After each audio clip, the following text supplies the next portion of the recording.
it's with great pleasure that I am finally able to introduce Professor Rachel Mesch, who is Professor of French and English at Yeshiva University. A specialist in 19th century French literature, Dr. Mesch's main areas of research and teaching include the French novel, women writers, gender studies, visual and media culture, the French Enlightenment, and the Belle Epoque. She has published many articles on women writers of the 18th, 19th, and 20th centuries. Recent articles stemming from her current focus on trans writers and intersections between literature and photography have appeared in the journals PMLA and Yale French Studies. Dr. Mesch is the author of 3 monographs. The first was entitled The Hysterics' Revenge, French Women Writers at the Fin de Siècle, and that was published in 2006 with Vanderbilt University Press. Her second monograph is entitled Having It All in the Belle Epoque, How French Women Writers Invented the Modern Woman, and that was published with Stanford University Press in 2013. And her newest book, which is the one that she's going to be talking with us about, is entitled Before Trans, 3 Gender Stories from 19th Century France. And this book was published by Stanford University Press in the spring of 2020. Her work on Before Trans was supported by a prestigious National Endowment for the Humanities Public Scholar Fellowship. And the book has received a lot of wonderful attention. There are many examples of praise that have been written about this book, but I just wanted to highlight one in particular, which is by the eminent scholar Jack Halberstam, who is author of The Queer Art of Failure, who wrote that Before Trans is an exceedingly well-written, layered, and compelling account of 3 overlapping gender variant biographies. These individual stories have never been told together, and Rachel Mesch's beautiful braiding of their lives and loves, their desires and disappointments, offers a fresh and original take on trans history. So this book, Before Trans, was shortlisted for the American Library in Paris Annual Book Prize. It received a silver medal for LGBTQ nonfiction from the Independent Publishers Association, and it was longlisted for the American Library Association Over the Rainbow Prize. So Professor Mesch's talk today is entitled The Slap and the Scrapbook, Recovering the Gender Creativity of 19th Century France. Please join me in welcoming Professor Mesch.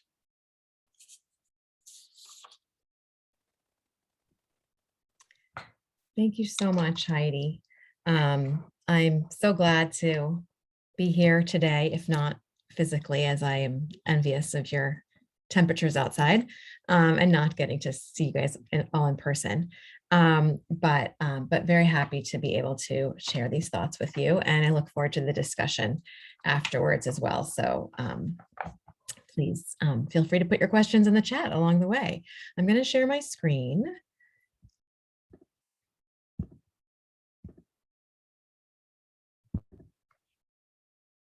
And I will get started. Okay, so I will start with a story. It's really a story about a story.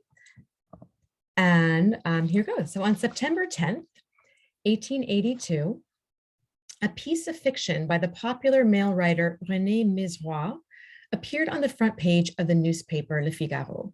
You can actually see it in the left-hand column there.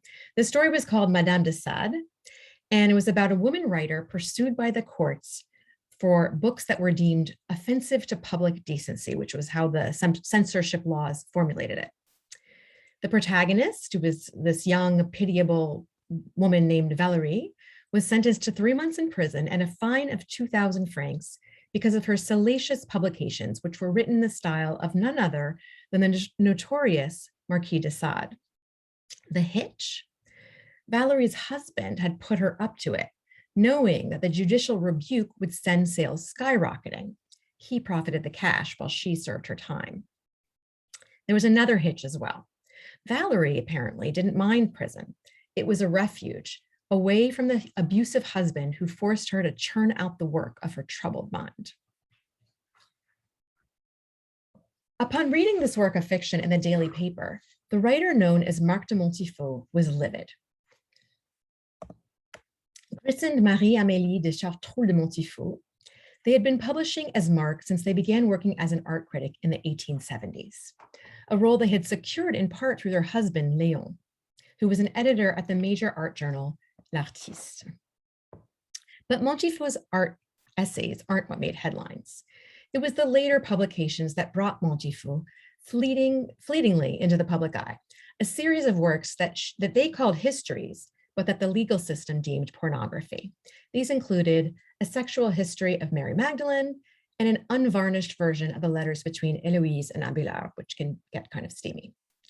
But each indictment by the courts only hardened Montifaud's resolve to keep writing, and they continued to publish at a furious pace, even as the courts pursued them just as furiously. By 1882, when the fictional story Madame de Sade was published in the Figaro, Montifaud had only just returned from their latest exile in Belgium after receiving the most recent of many prison sentences. For these reasons, Montifaud recognized himself in Mizroir's fictional depiction of the wife relentlessly pursued by the court system for erotic writing. To top it all off, they suspected that the editor of the Figaro, a man named Francis Magnard, was part of a vendetta against them, the reason why they kept being sentenced to prison. There was no question in Montifaud's mind. Mizroir's Valérie was meant to be a scathing caricature of them. Montifaud was particularly piqued by a specific aspect of the story that Mizroir had concocted, the suggestion that husband Léon was responsible for Marc's creative process. It was not the kind of thing that they were going to let slide. So when Magnard, the editor, refused to retract the story, Marc and Léon took the matters into their own hands. At the premiere of the Comédie Française the next evening, I have this image so we can just all visualize this stunning scene. The couple, Marc and Léon, waited for Magnard, the editor, outside of his box during intermission. Léon leaned toward Magnard and tried to slap him, but the editor's friend immediately intervened, pushing the angry husband back. Marc, on the other hand, was prepared. Gripping the newspaper with the offending article, Montifaud rammed it against his nose with a violent slap, shouting at him that he was a wretch and a coward. I slapped him in the middle of his face and not on the side, Montifaud later clarified, lest there be any confusion about the precise nature of the gesture. There was one more crucial element to this shocking public affront. Marc de Montifaud had surprised Magnard, not just with their gesture, but with their outfit. Montifaud was dressed in the same formal men's evening wear as their husband, Léon. This look was a far cry from how Marc had last appeared in public. Indeed, many had commented on Montifaud's appearance at their first trial years earlier, when the petite, soft-spoken young wife behind the sexy stories and the unassuming male signature lifted a veil to speak. Mizroir, the writer of the fictional story, was surely referring to this when he wrote in that story that Valérie didn't match at all the public's fantasies about what the author of erotic stories would look like. But the figure that slapped Magnard was impeccably clad in a tailcoat and white tie, hair cropped in a men's cut, so more like the image on the right. The newspapers gleefully reported on this bit of unexpected entertainment. The next day, when they would several of the newspapers reported on this very gossipy incident and confirmed the shock of Montifaud's new look, commenting on Montifaud's unfeminine appearance. "It's truly impossible to see that she's a member of the fair sex," noted one reporter. "Her face is decidedly unfeminine." Marc de Montifaud would never return to women's clothing. In my talk today, I want to dig a bit deeper into the significance of Montifaud's slap and their brief bit of notoriety as a way of understanding this figure, and more fundamentally, of recovering the history of gender identity during the late 19th century, which I'd like to try to disentangle a bit from the history of feminism, through which those who didn't behave like 19th century women but were expected to have more often been understood. So first, a bit more context on that. The feminist movement was just beginning to take shape as a political entity in the 1870s and 80s in France, although the word feminism would not come into play until the 1890s. Through a variety of affiliations, women had become fighting for various social reforms, changes to marriage law, property, advocacy for the poor, along with suffrage and emancipation. There was also a sense that women were changing in less obviously political ways, taking on increasingly public roles and redefining their place in the French family. But many women who were entering the public sphere and achieving in new ways were not involved in or interested in the political movement and its particular causes. They didn't see being a novelist, for example, or an art critic as a form of feminism. Recent scholarship has allowed us to recognize the feminist import of those women who challenge patriarchal structures in less obvious ways. For example, in her 2001 book, Disruptive Acts, historian Mary Lou Roberts called for recognizing late 19th century feminism as a, quote, diverse language with multiple dialects, making it possible to recognize the mere fact of disruption of gender norms, especially public ones, as forms of feminism. Disruptive acts feminism builds implicitly on Judith Butler's notion of gender trouble and recognizes that the personal could be political for women in the 19th century, and helps us to see the ways in which writers like Colette, Séverine, Gyp, and the actress Sarah Bernhardt were kinds of feminists, despite their disdain for the political movement. We can see them that way through this more capacious understanding of what that word means, even if it didn't quite mean it at the time. So it's tempting to use this paradigm to understand Montifaud and the two other figures who were the subjects of Before Trans, Jane Dieulafoy and Rachilde, whom I'll talk about a little bit more towards the end, all of whom did not fit neatly into categories. But I believe that as we widen this lens, we also need to train it more carefully, because not all resistance to gender norms is tied to identification with the category of woman. We need a more precise lens to better understand figures from the past who may have been driven by different kinds of impulses.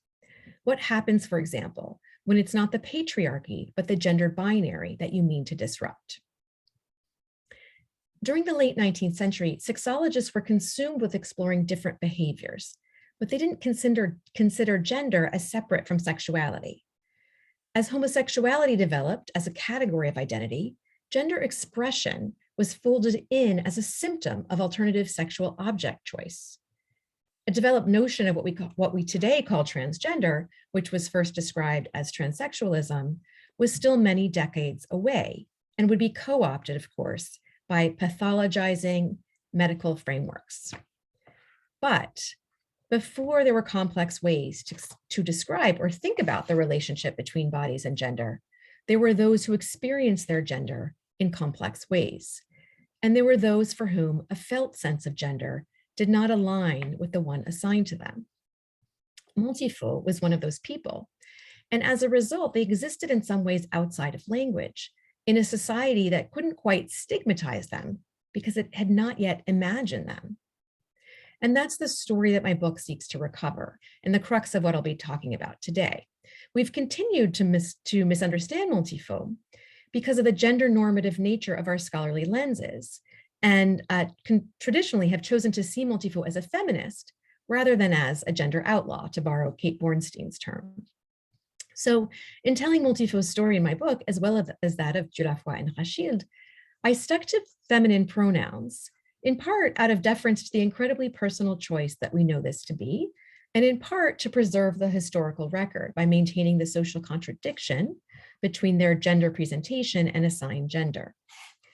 More recently, though, and as you've heard me today, I've been using they, them pronouns, which allow us to acknowledge the gender complexity of figures from the past without presuming to know their gender, and has become the convention among historians who want to talk about the gender ambiguity of the past.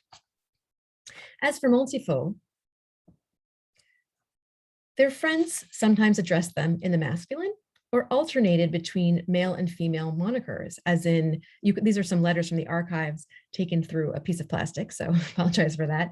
But you can see some are addressed to Mon cher Marc, Mon cher auteur in the masculine, but they would have Madame on the cover, on the envelope, or even in the letter. There was this kind of alternating between. So Montifaud also used female pronouns and talked about themselves as a woman and as a man. Using they, them pronouns for Montifaud is not meant to suggest that they would have necessarily chosen these pronouns or to make a choice on their behalf, but really a way to acknowledge that gender ambiguity. Okay, so to return to the slap, and I'm happy to talk about the pronoun question at the end if you have questions about that. To return to the slap and the expressive work that it was doing, I want to propose that with this public spectacle, Montifaud was not interested in fame or notoriety, or even in selling books, but in conflict. They had become addicted to the danger that hovered around their refusals to conform, because it was a way to acknowledge an existence that didn't translate readily into language. For Montifaud, the possibility of being seen in the public eye was a double-edged sword, one in which recognition and danger went hand in hand. But Montifaud needed the outrage and the punishment because it meant some kind of affirmation of their difference after all.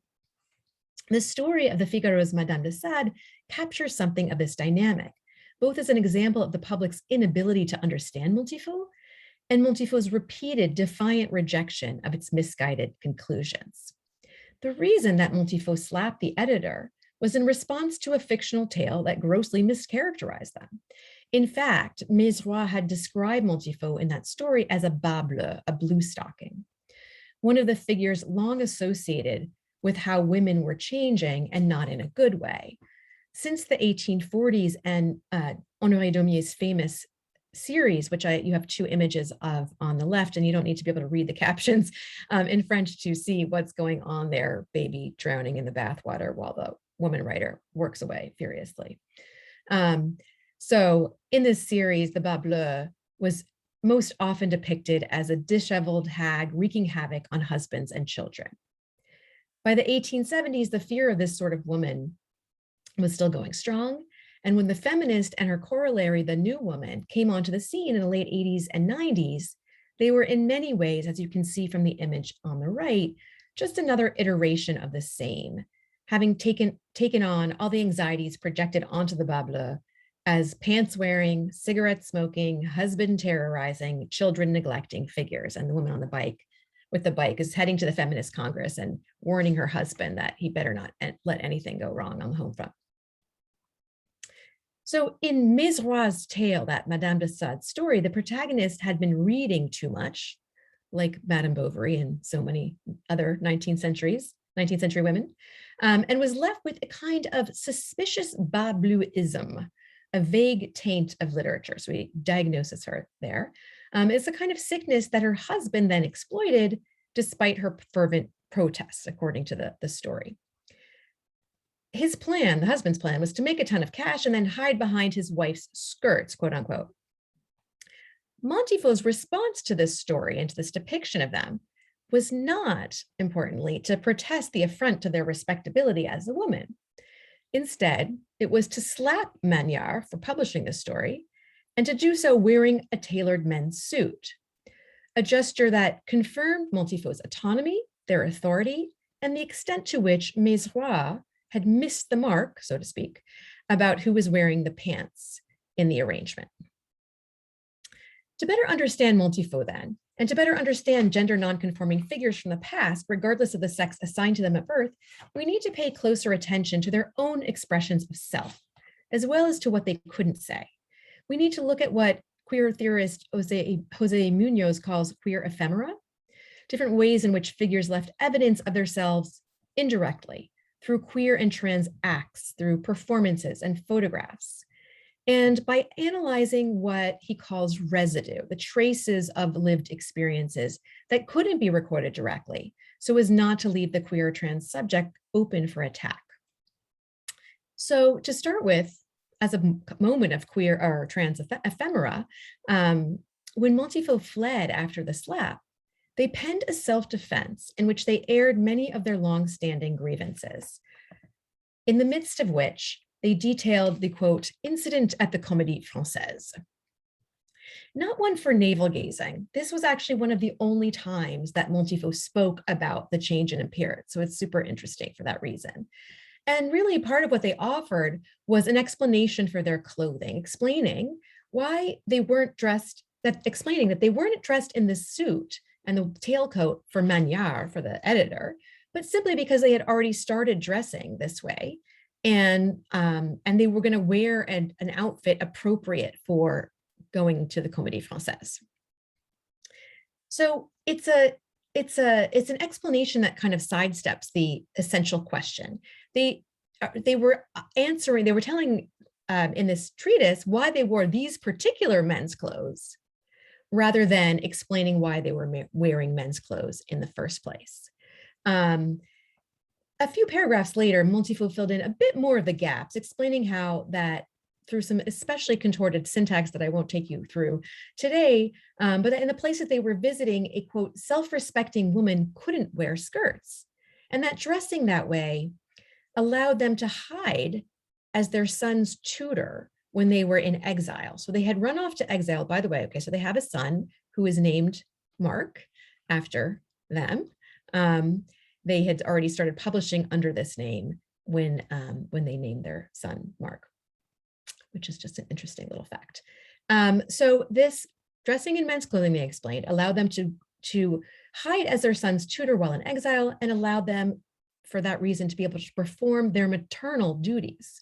In other words, to be a respectable woman and wife, they had to dress like a man.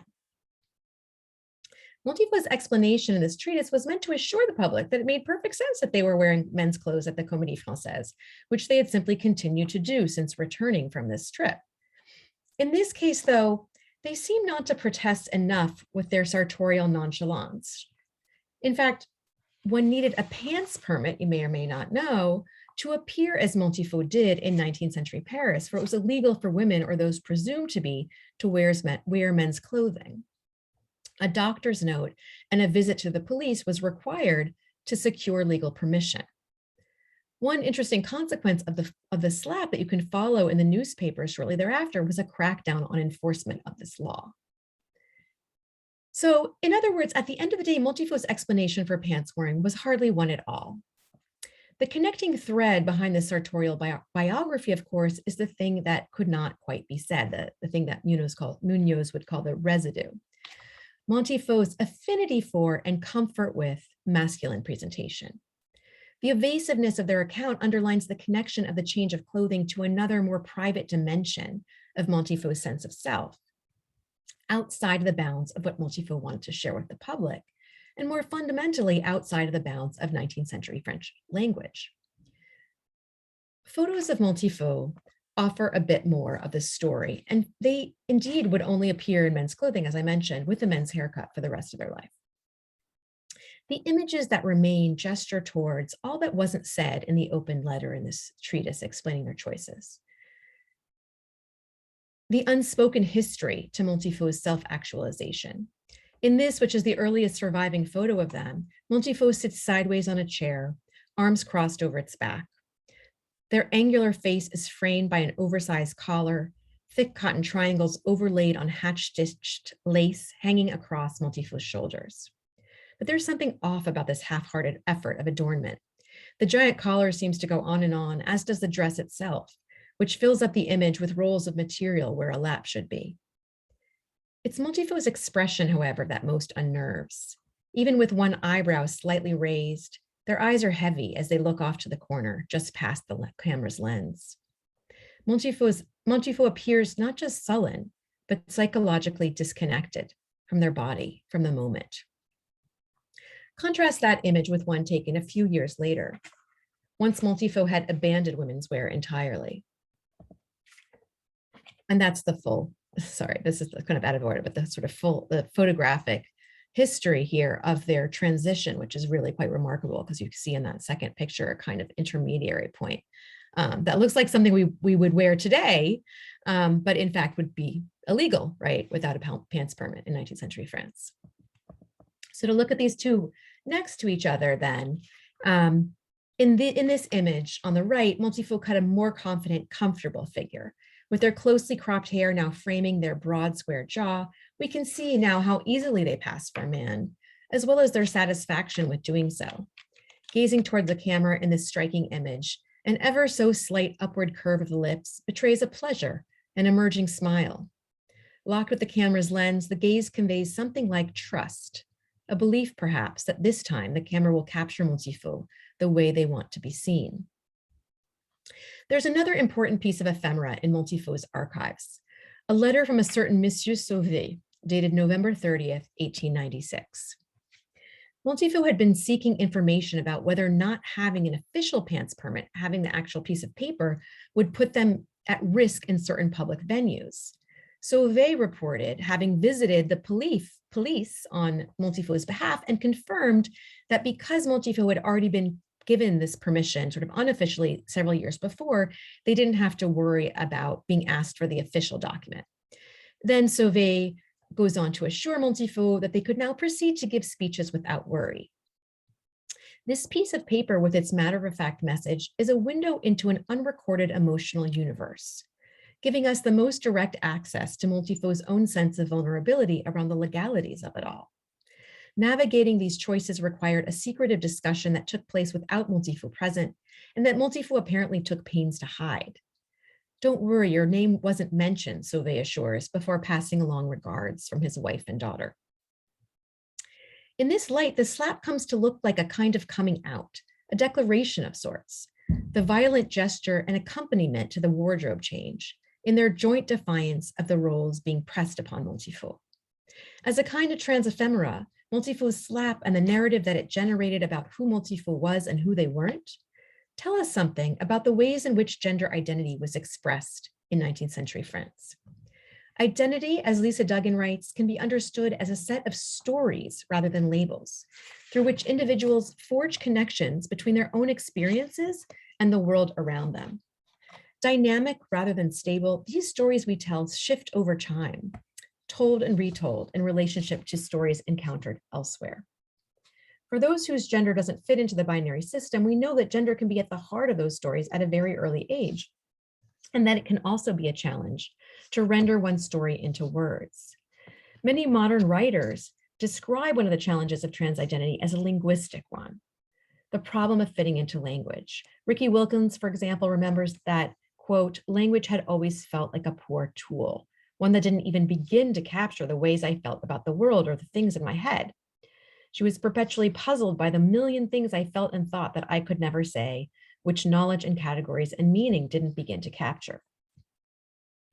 Trans in an historic context requires looking for ways in which individuals left traces or residue of those thoughts and feelings for which language may have been an especially poor tool in the 19th century. It means looking for traces of what I call their gender stories, because where language works towards precision, narrative allows for depth and complexity. To recover the gender creative past, we need to look for the ways in which gender nonconforming individuals attempted to make sense of their difference and sought to render those efforts visible or articulable, rather than trying to put them into categories that didn't yet exist. As a mode of historical exploration, then, trans works as a lens rather than a label, a way of bringing these gender stories into sharper relief by recognizing what was at stake. So the slap is a shorthand for Montifaud's gender story through which we can catch a glimpse of how they imagine themselves. Seen in context, the slap is a reminder that vulnerability was often the hidden underside of provocation. In most cases, I would venture, disruptive acts weren't just to disrupt, but to preserve what may have been a threatened sense of self. And this leads me to another figure in my study, Rachilde, who I'll just give a glimpse of today. Rachilde's most famous novel, Monsieur Vénus, had captured the French imagination with its terrifying portrait of the gender-crossing Raoul de Vénérande, who alternated between male and female pronouns. Rachilde hadn't quite anticipated the reaction to the novel. Let's have a look at Rachilde. Including the public's assimilation of Rachilde, the author, with said protagonist, for they also wore pants and a men's haircut and loved to fence, just like Raoul. Despite their initial comfort with unexpected notoriety, Rachilde ultimately embraced it. In an autobiographical essay, Rachilde described himself as, quote, "a crazy woman, a monster, a neurotic, but with nothing left to lose." Now that they had accused Rachilde of having loved, quote, "men, women, dogs, cats, and horse-drawn carriages," what did it really matter? At the end of the day, this choice was simple. être étrange ou ne plus être, as she put it, to be strange or nothing at all. For Rachilde, being strange solved a certain problem. Following their protagonist, they would not be he or she. They was not really a possibility, although they do use the masculine plural at the end of Monsieur Venus, that famous novel. Instead, they would simply be Rachilde, kind of like Prince, right? Just known as this one-word identity. And that's the calling card that they use, Rachilde, man of letters, for a time. Interestingly, Rachilde too famously slapped. In 1887, in their case, they slapped the writer Paul Devaux in defense of Rachilde's friend Léonide Leblanc, whom Devaux had spoken of in degrading misogynist terms. One night at the theater, again, the theater, I guess, is the place to slap, Paul Devaux was waxing on about women and mentioned Léonide Leblanc's love life. Rachilde apparently rose from their seat and slapped him, getting themselves thrown out and fined. It's a gesture that looks a whole lot like female solidarity, a moment of disruptive acts feminism. And in some ways it was. Rachilde was protesting a certain way of talking about women. But it wasn't only that. And there's something lost in the reflexive assumption that women's misbehavior is necessarily feminist on behalf of women. Rachilde wrote a whole essay about this, the 1928 Pourquoi je ne suis pas féministe, Why I'm Not a Feminist. The answer to which we can find in another frequent statement of Rachilde's. She is quoted as having said to many of her close friends, I am not a woman.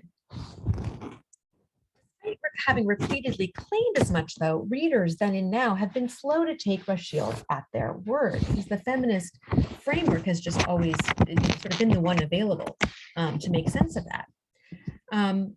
But I believe in the context of Rachilde's life, and this is pretty much what I argue in the biography in Before Trans, and the other stories that they told about themselves, we can recognize their slap in its kinship with Montifaud's aggression as a challenge, not just to patriarchal structures, but to the gender binary. Rachilde kept the glove.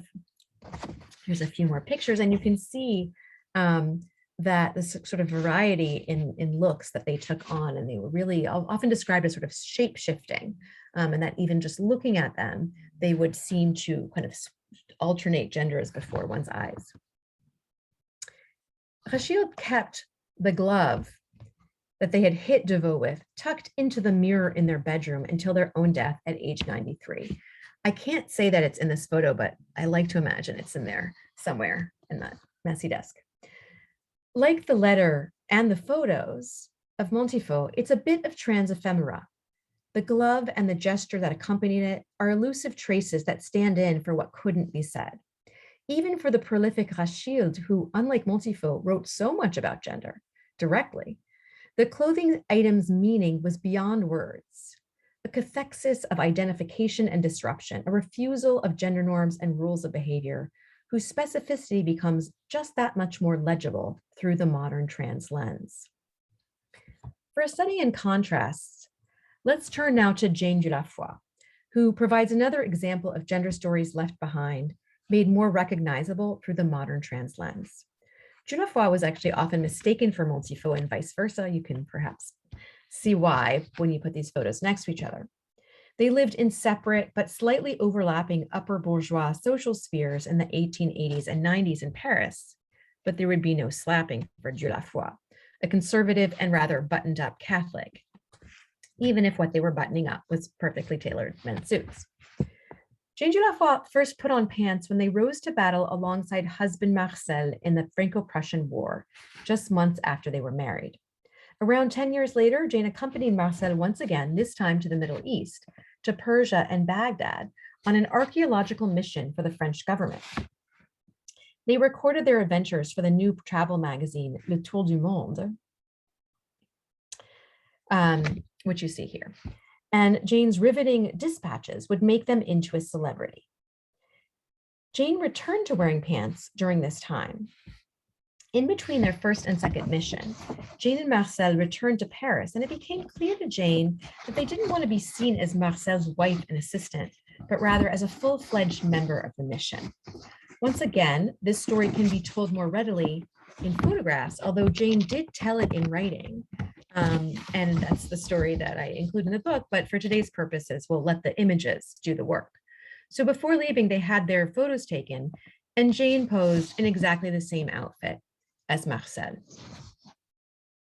As it turns out, the travelogues end up recording not just the attempt to find the buried palaces of Xerxes and Artaxerxes, but also, which are, by the way, I don't know if I mentioned this, but on display in the Louvre to this day.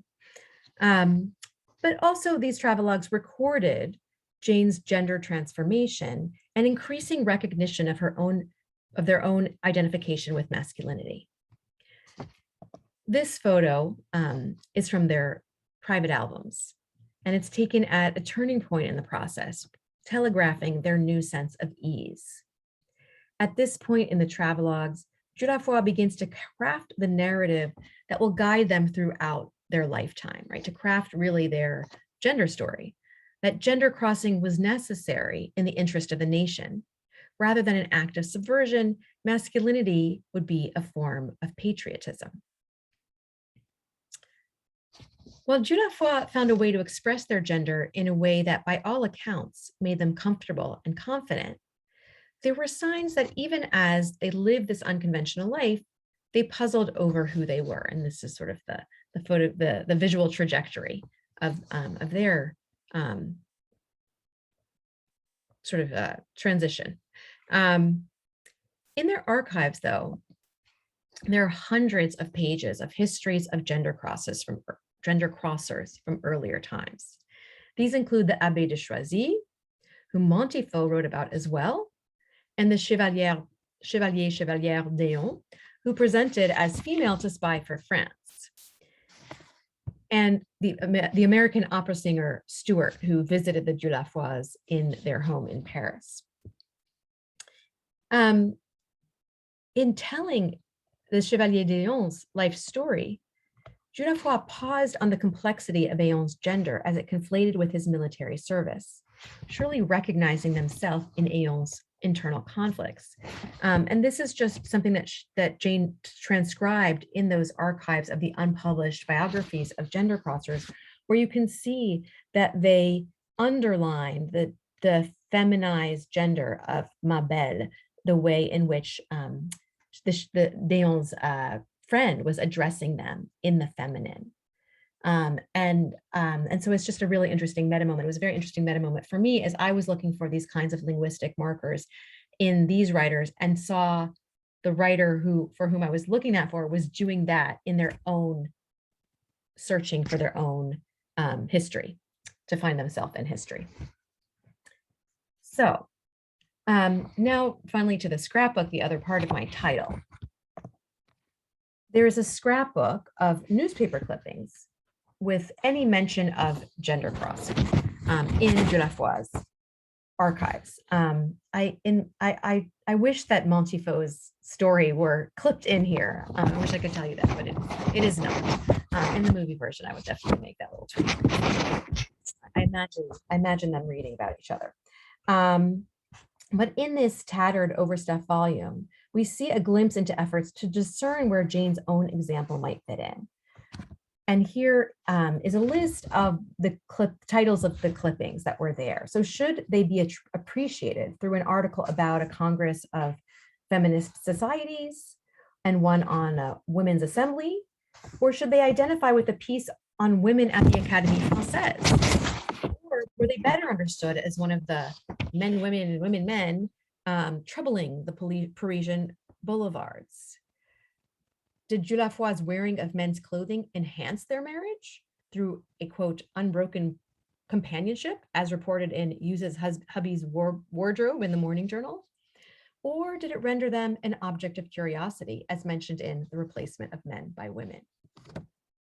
The scrapbook is another sort of trans ephemera, a stand-in for a story that couldn't be fully told, and a striking artifact of gender identity information. It's the closest Dieulafoy came to answering the implicit questions posed by this collage of categories: feminist, blue stocking, deviant, pervert. The closest the closest that they came to choosing among these is in two novels in which they map their own life story onto historical plot lines. In these, and this is one of them, Dieulafoy's female protagonists are given permission to live as men because of their higher calling, either to God by becoming a monk in Frère Pélage, or to country by volunteering as a soldier. And gender crossing is explained as an act of patriotism. The articles in Dieulafoy's scrapbook date mostly from the early 1890s. These novels were published in 1893 and 1894. In their own way, they serve as responses to how Dieulafoy's culture had misunderstood them. And in that sense, they were Dieulafoy's own kinder, gentler slap. I offer this quick glimpse of Dieulafoy because part of my point about gender identity in 19th century France is that then as now, it was deeply individual, the product of a complex interplay between internal and external forces. As such, it's a lens through which to see that late 19th century French society anticipates in many ways our own. This was the era of mass culture, after all, and the explosion of the mass press and photography. And the scrapbook is a record of the ways in which an individual might interact with the multiple dimensions of that culture. It's as if we have a kind of a record of their internet searches or their self-Googling. Gender was everywhere in this mass culture, preoccupied as it was with women's roles in this time of great social shifts. And of course, gender was everywhere in 19th century French literature. Bold treatments of gender and sexuality in Balzac, Baudelaire, Sand, Gautier, Zola, and on, in realist and naturalist and decadent novels, is likely part of what drew Montifaud, Rachilde, and Dieulafoy to the page, perhaps what made them think about novels as appropriate venues for exploring gender. But this literary backdrop, along with the broader cultural backdrop, was both determining and not. Montifaud, Rachilde, and Dieulafoy understood themselves in relationship to these models in deeply individual ways.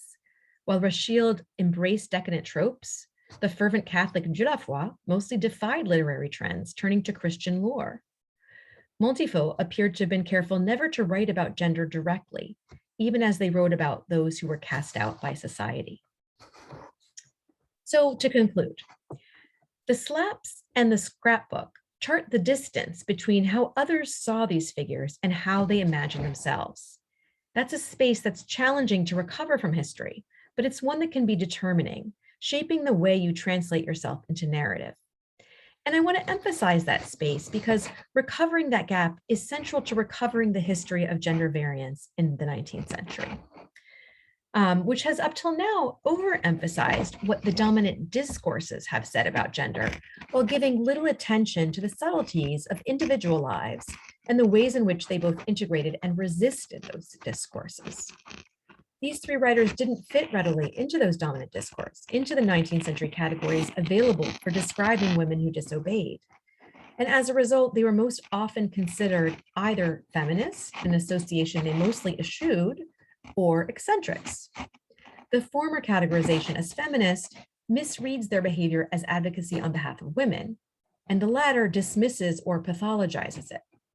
Contemporary critics, on the other hand, have more or less repeated the same error by considering their subversion of gender norms, their disruptive acts, as a form of early feminism, regardless of the different motivating forces behind some of those challenges. The complex and unsettled nature of these figures' own gender identification has rarely been acknowledged. So what I'm making a case for is pushing feminist history beyond the gender binary so that we can better understand the full array of challenges to patriarchal structures in earlier times. It's not a case for trans history in place of feminist history, but for trans history as a facet of feminist history, and vice versa. So just as a capacious sense of feminism allows us to recognize gender resistance in various forms, the capacious trans framework brings the work of these individuals into clearer focus, introducing a set of questions that reorients our interpretive framework and allows us to better understand the lives of those who, had they lived today, likely would not have identified as women at all. The modern trans framework allows us to bring these struggles and their modes of expression into view, recovering the traces of identities that did not yet have a common language, but that managed to make themselves visible nonetheless. Thank you.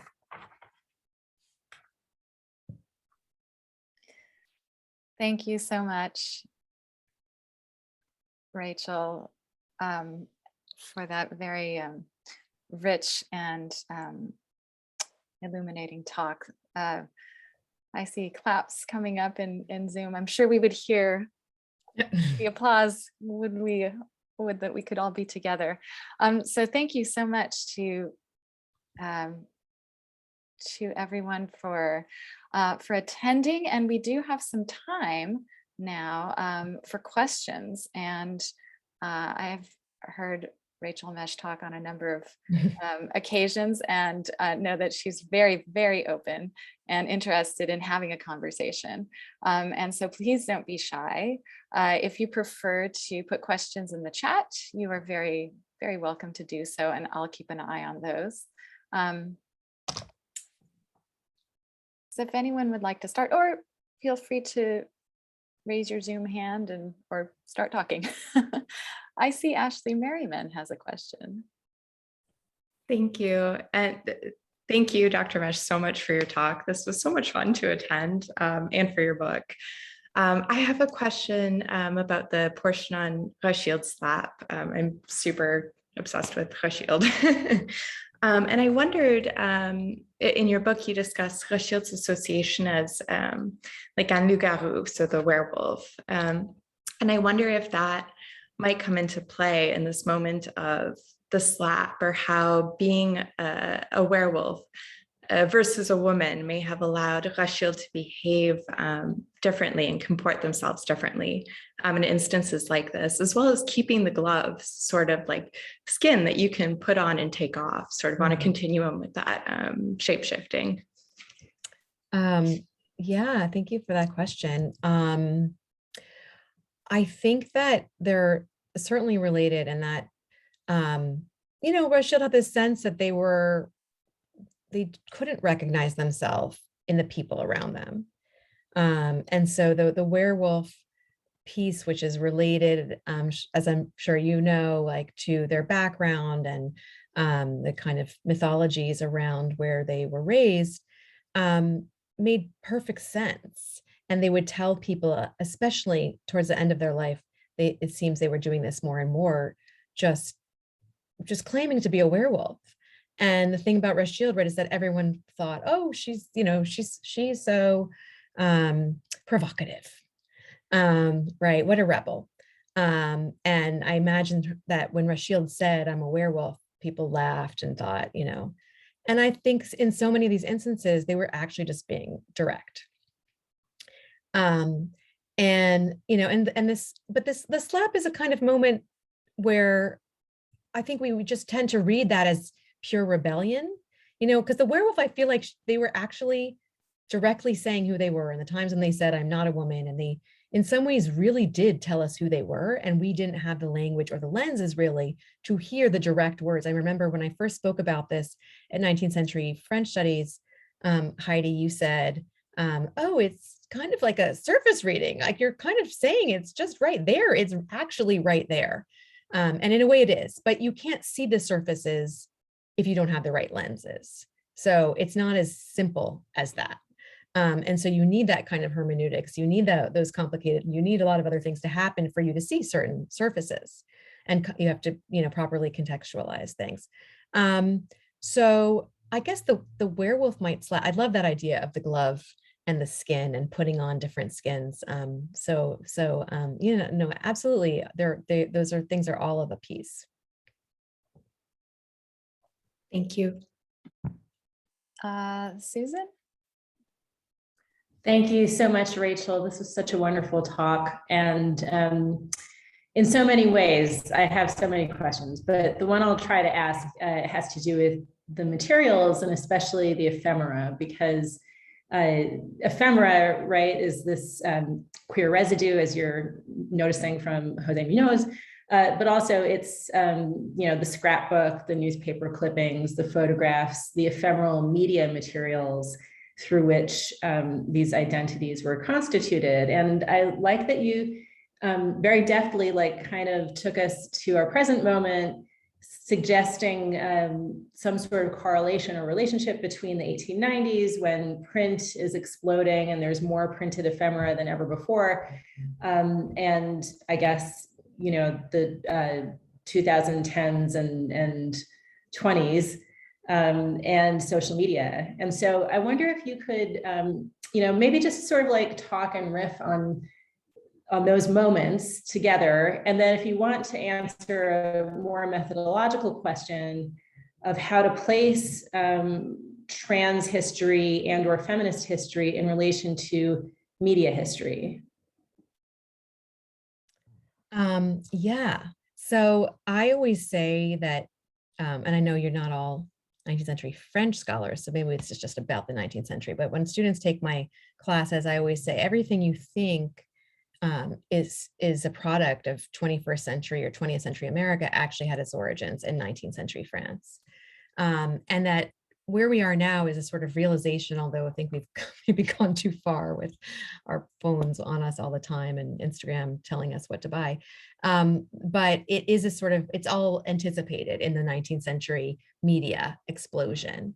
And so I think that in terms of thinking about how these people, how to understand these people, and it goes to my previous work on women's magazines as well, where there's something about this ephemera that captures desires. And so it's very different from looking at when did women get the vote and looking at sort of dates and accomplishments and the question of, you know, did women have a belle epoque and did anything good happen for gender in this period? Well, we don't really see the laws changing. And so what was it all about? And I think that, you know, people who study media and who study texts and representational modes can have access to these more ephemeral kinds of things that are nonetheless present. Of course they're present. We know they're present because if we go back and try to tell history from our own social media threads, we can't. We can only kind of see the investments, and that's a kind of residue that gets left behind. And so that is something, you know, this was a different kind of work for me in that it was biography. And it meant sort of leaning, because it wasn't like they didn't really leave me memoirs to, or say explicitly any of this stuff.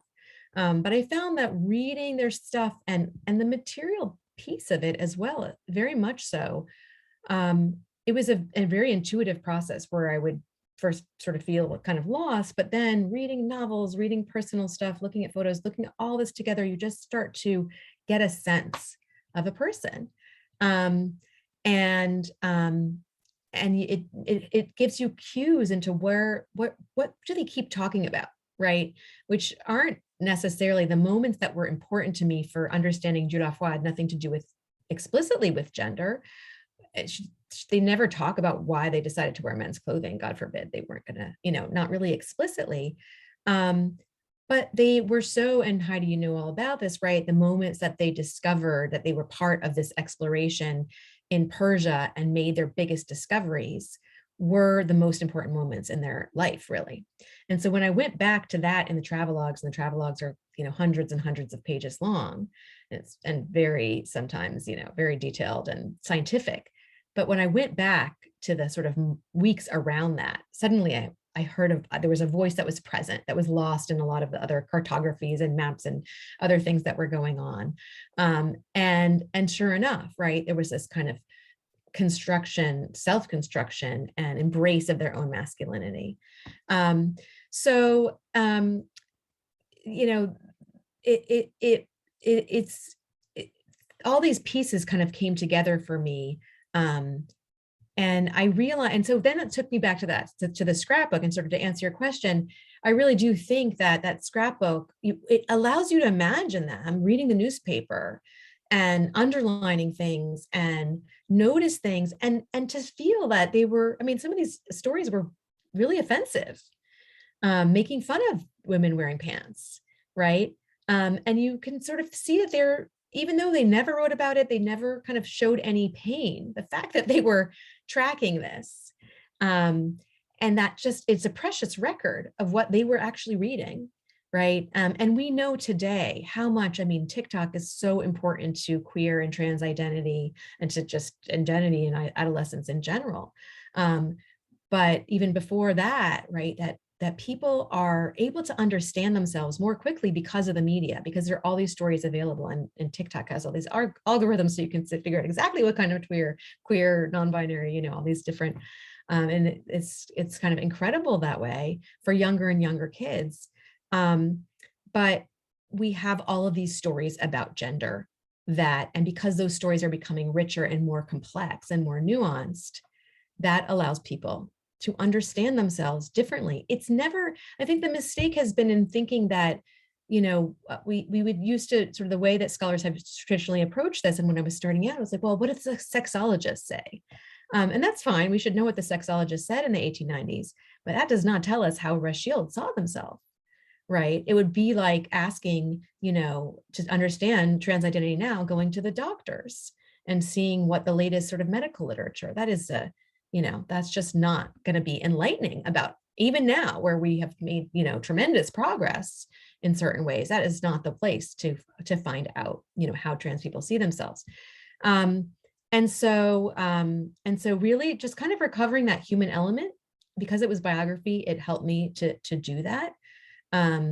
That was really, you know, and I really just saw kind of a link between those things and the ways that modern memoirs have talked about finding one story, telling one story, making up these stories to understand oneself, and then, you know, seeing echoes of that, you know, 100 years and plus, way, you know, before then. So that's got a little methodology and answer some of your questions, I hope. Yes, thank you very much. Thank you for that. Are there any other questions from the room? Please feel free to put them in the chat or jump on in the conversation. And if I can jump in, actually following up on your mentioning of TikTok, Rachel, you know, I've been very interested to see how this book has sort of met the world, you know, under these very strange circumstances, because it was published, you know, in 2020, and then COVID hit, and that has sort of caused, you know, the traditional ways of publishing your work and disseminating it through, you know, live talks and different things and going to conferences in person. That wasn't possible, and so I know that you're very tech savvy, and you were able to sort of pivot to using other kinds of platforms, and some really interesting things happened as a result. And I wondered if maybe you'd be interested in sharing some of that with us. Thank you. I try. I don't know. I think there are people who are a lot better at these things than I am, but yeah, I mean, it's been a mixed, I don't want to say mixed, there's not really a blessing. I wouldn't describe any of this pandemic situation, but I've had the opportunity to, you know, do Zoom talks and be able to accept more invitations that way, because I don't have to factor in the travel. And it's been great to be able to speak to a wide variety of audiences. But it's true that you kind of have to be your own publicist in general, I think, for most writing. And there's a wonderful scholarly community on Twitter. And so that has, I mean, you know, it's so, academic writing is so crazy now. You write something and you might never hear that anyone read it. You know, it's not built in if you write an article. And there's such a delay, and it's so sad because people are reading things and they want to respond. And so Twitter creates a forum for that. And it's, I think, one of the really nice things about it is people just respond in real time. And that is so sustaining and nurturing. And so I have just kind of hung out there instead of just alone in my study during the pandemic. And of course, it's a blessing and a curse, because, you know, can get sucked in and all the bad things. But for the most part, academics, Twitter is a really supportive community, and I've certainly made connections there, been invited to do things there, because people found out about it on Twitter. And I think, you know, academics tend to be kind of shy, or at least a portion of us, you know, not feel that it's self-promoting or something, but I think it's really important to, and it's not perceived as that on Twitter, right? To just let people know, you know, what you're up to. So, and any time that you know, I have been in the past since I guess with the second book on women's magazines, really tried to write in a way that is accessible. And I'm just super interested in popular culture of the moment and of the 19th century and their connection. So anytime that I can make the connection in a kind of wider audience setting, I love doing that.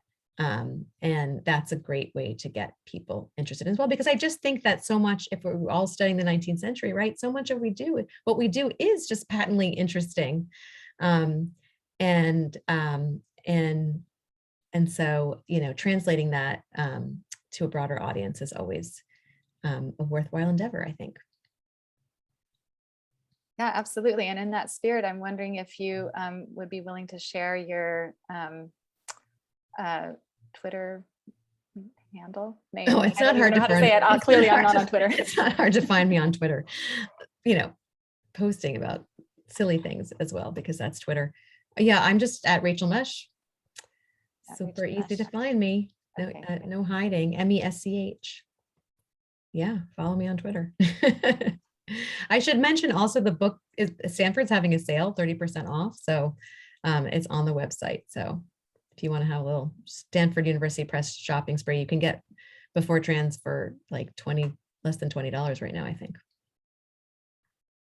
Fantastic. Are there other thoughts that anyone would like to share? Jonathan. Hi, thank you for the super rich talk. And I was just wondering about bicycles, because I know a little bit about bicycles and feminism in the 19th century. And you brought up that picture. And I was just thinking about how, if you can talk at all about how that intersects with Before Trans, like what, because the bicycle was gendered as feminine in some ways. So then how did it come up at all, I guess, is my question. Yeah, and I'm happy to talk a bit about, I don't mean to throw feminism under the bus. I am a feminist, card carrying, with my pants permit, this book grew out of my work on women writers and feminism, directly, and a sense that we just didn't have ways we sort of, the frameworks had become very binary in a sense. If you're challenging gender norms, you're a feminist. And so we weren't really looking at the myriad reasons, impulses behind all kinds of things women were doing that didn't line up, like riding bicycles. There was so much anxiety about the new woman in France. It's coded a bit differently than it is in the UK, where it has a kind of slightly different valence, but in France, it was just all fear. And so women weren't really identifying as new women in France. They were kind of troubled by all the labels and desperately kind of searching for something that wouldn't trigger everyone around them for the most part. And so the previous book on women's magazines was about this kind of more conservative view of women, but of women writers, but women in general. The magazines offered a way of balancing femininity and feminism. And they did so through the media, through these beautiful photographs of women achieving while wearing corsets and looking fabulous and not having their children drown in the bathwater while they're writing their books. I mean, very deliberately, like you can line the images up next to each other. And so and very much like, oh no, we're not riding bicycles, but if we do, we look really good doing it and we'll get home for dinner, don't worry, and we'll just write our books while no one is watching. Because the bicycle was associated with, there was all kinds of theories about how anything women did in the second half of the 19th century that was challenging gender norms, or what people thought, a good wife and mother should do, was actually not physically healthy, right? Would actually destroy their bodies. Writing would shrivel up the uterus, and certainly riding a bike, that's not good for having babies. So that was definitely one of the anxieties about it. There's a kind of there's a bit of a literature about it. So I don't have so much on it directly, but it like really, in that image, it's sort of the stock image of the feminist, riding bikes to the feminist congress. She's not worried about her reproductive capacities in that moment, or making sure the children she's already reproduced stay alive. And so, and to where that comes with before trans is that Dieulafoy was one of the figures that appears in these women's magazines that I studied. And I could never quite figure out what was going on there, because they were with their husband in these suits and they were really the exception. There's no one else like them. So I'd sort of flagged that as I need to look into that. And what I found initially was just, they were sort of lumped together with the New Woman and with these kinds of feminists who were, willing to challenge gender norms. And it seemed to me there was something else going on. And so it wasn't, there was stuff written about Dieulafoy, and a lot of the kind of basic facts of their life were, written about, public in articles and stuff, but just as sort of without probing, yes, they wore pants and were a conservative Catholic, like sort of shrug, I guess that's feminism. And so it was really, and just like with the surface reading of Rachilde, it was just like, hold on a second here, what is this? And the only explanation would be defied categories, resists categorization, which is a kind of, I guess, postmodern way of thinking about things. But I was like, okay, can we not say more about that? That seems super interesting. And that's what kind of got me going on this journey, which kind of required me to break with sort of traditional literary scholarly frameworks and figure out my own way of doing it, which helped because it helped that my editor wanted me to write it sort of for a wider audience. So I wasn't really so worried about that. But I should say I have an article that's coming out in the latest issue of 19, the kind of UK journal about 19th century France, that kind of tries to articulate my methodologies more clearly. And it's called Trans Rachilde, a roadmap for it's a whole long subtitle, some kind of roadmap for doing this kind of work. So if you're interested in Rachilde and you can I really kind of just tried to lay out what it was that I was doing. And I realized I was like, oh, I'm really breaking with certain things that really inform my previous work. And one of those was this kind of Foucauldian reading that everything is discourse, and you can't really know what a person in the 19th century thought or felt. They don't really exist outside of discourses. And for this work and for what, my kind of thinking around it is actually that's very limiting. And that's prevented us from seeing what Rachilde was actually saying. Yes, they were speaking outside of all discourses. So why don't, how do we recover those voices instead of privileging those discourses and seeing everything either through it or in opposition to it? Can we remove that from the equation and try to hear these people's voices themselves? And that's really what I've tried to do here, which is a long way from bicycles, but.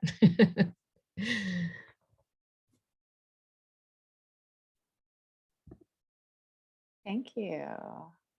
Does anyone else have another question?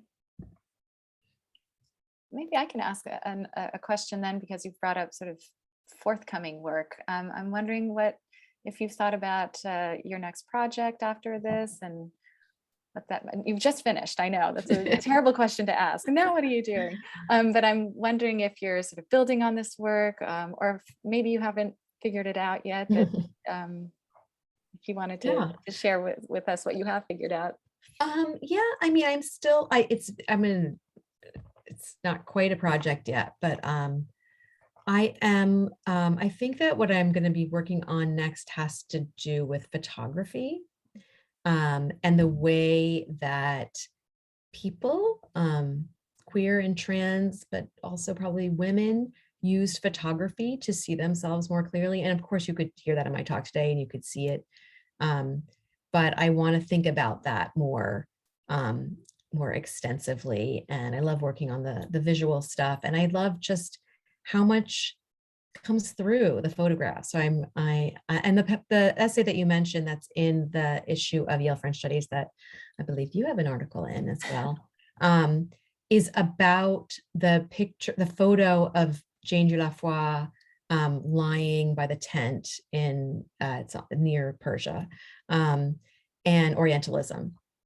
But it's really about, it's sort of a first, it's kind of, you know, sequel to little end piece to coda to Before Trans, prequel maybe to the next thing, which is really centering photography and understanding how that worked for them to see themselves as, because I didn't talk about this, but Orientalism, it was very, Dieulafoy is also troubling. They were an Orientalist who was bringing back, you know, parts of Persia to install in the Louvre unproblematically.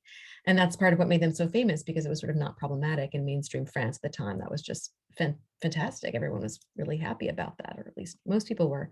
And so, but I really talk about in that article how they saw themselves as an Orientalist, a male Orientalist. So traditionally, people have tried to see, well, what was going on with this explorer? Were they attracted to all the women in the harem? And that sort of, there are all these articles that are like, oh, the women in the harem, you know, there's like Jane Dieulafoy talks about that for, you know, 3 pages out of 1,000. But everyone sort of goes there. And my argument is actually, no, they were really, that they put in to titillate the masses. And it was sort of a stock moment, which was clearly not based on something that actually happened, based on the image that's not an actual photo, but a sort of drawing of one. And that in fact, they were really interested in Persian masculinity and photos of masculinity. They take tons of photos of young men. And that through this instrument of European mastery, they were able to see themselves and become a kind of cliche of French masculinity, an Orientalist cliche, reproduce that Orientalist cliche, which of course comes from the word for photograph as well.